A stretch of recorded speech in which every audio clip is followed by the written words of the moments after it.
சாய்ராம். சாய்ராம். வணக்கம். அப்பாவோட ஆசீர்வாதத்தோடு இந்த நாள் இனிய நாளாக இருக்கணும்னு சொல்லி அப்பா கிட்ட நான் பிரார்த்தனை பண்ண போகிறோம். நீங்களும் உங்கள் பிரார்த்தனையை எனக்கு அனுப்பி வைங்க. நம்ம ஸ்ரீ துவாரகமாய் ஆலயத்தில் இன்றைக்கி ஒரு விஷயத்தை பார்க்கலாம்.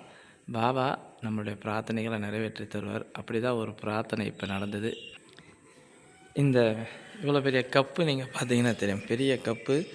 கிரிக்கெட் டீமில் நம்மளுடைய சாய் சகோதரியோட கணவர் அவங்க எல்லாமே கலந்து 3வது பரிசு வெற்றி பெற்றாங்களாம். உண்மையிலே அப்பாவுக்கு நன்றி சொல்லணும்னு சொல்லி அந்த கப்பை நம்மளுடைய துவாரகமாய் ஆலயத்தில் வச்சு பாபாவோட ஆசீர்வாதத்தை பெற்றுக்கொண்டு நீங்கள் கொடுக்கணும் சாய்ராம் சொன்னாங்க. அதுதான் பாருங்களேன், எவ்வளோ பெரிய கப்பு. உண்மையிலே பாபாவுக்கு கோடான கோடி நன்றிகள்.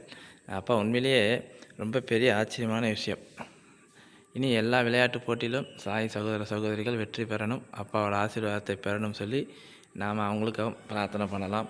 இது முடிஞ்சாலும் இன்னொரு கிரிக்கெட் டீம் இருக்குது, கிரிக்கெட்டில் வெற்றி பெற்றிருக்கிறாங்க. திரும்ப இன்னொரு கிரிக்கெட் இருக்குது சாய்ராம், எனக்கு நீங்கள் அதுக்கும் பிரார்த்தனை பண்ணுங்கள். அதில் நாங்கள் அந்த கப்பு வெற்றி பெற்று கொண்டு வரணும், எங்கள் டீமை வெற்றி பெறணும்னு சொல்லி அந்த டீமில் இருக்கிற மெம்பருங்க எல்லாம் வந்து நம்மக்கிட்ட சொன்னாங்க. உண்மையிலே அப்பாவுக்கு பெரிய பெரிய நன்றி.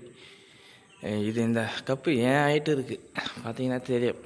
பெரிய கப்பு, 3வது பரிசு. இது போல் பல வெற்றிகளை இந்த டீம் வெற்றி பெறணும்னு சொல்லி நாம் பாபா கிட்ட பிரார்த்தனை பண்ணிக்கினே இருக்கலாம் சாய்ராம். உங்கள் வாழ்க்கையிலும் அப்பா நிறைய வெற்றிகளை கொடுக்கணும், நீங்கள் எடுத்து வைக்கிற ஒவ்வொரு விஷயத்தையும் அப்பா செஞ்சு கொடுக்கணும்னு சொல்லி அப்பா கிட்ட தொடர்ந்து நம்ம பிரார்த்தனை பண்ணலாம். அப்பா நம்ம பிரார்த்தனையை நிறைவேற்றி தருவார். கண்டிப்பாக இந்த வாரம் குழந்தைங்களுக்காக நாம் தொடர்ந்து பிரார்த்தனை பண்ண போகிறோம். உங்கள் வீட்டில் 10வது 11வது 12வது படிக்கிற பசங்க யாராக இருந்தாலும் அவர்களுடைய பெயர்லாம் அனுப்பி வைங்க. இன்றைக்கி நாம் அவங்களுக்காக தான் பிரார்த்தனை பண்ண போகிறோம். இந்த வாரம் வருகின்ற வியாழக்கிழமை குழந்தைகளுக்காக பிரார்த்தனை. கண்டிப்பாக அந்த குழந்தைகளுக்காக பிரார்த்தனை பண்ணி அவங்க வாழ்க்கையில் வெற்றி பெறணும்னு சொல்லி நம்ம பாபா கிட்ட பிரார்த்தனை பண்ணலாம் சாய்ராம். ஓம் சாய்ராம்.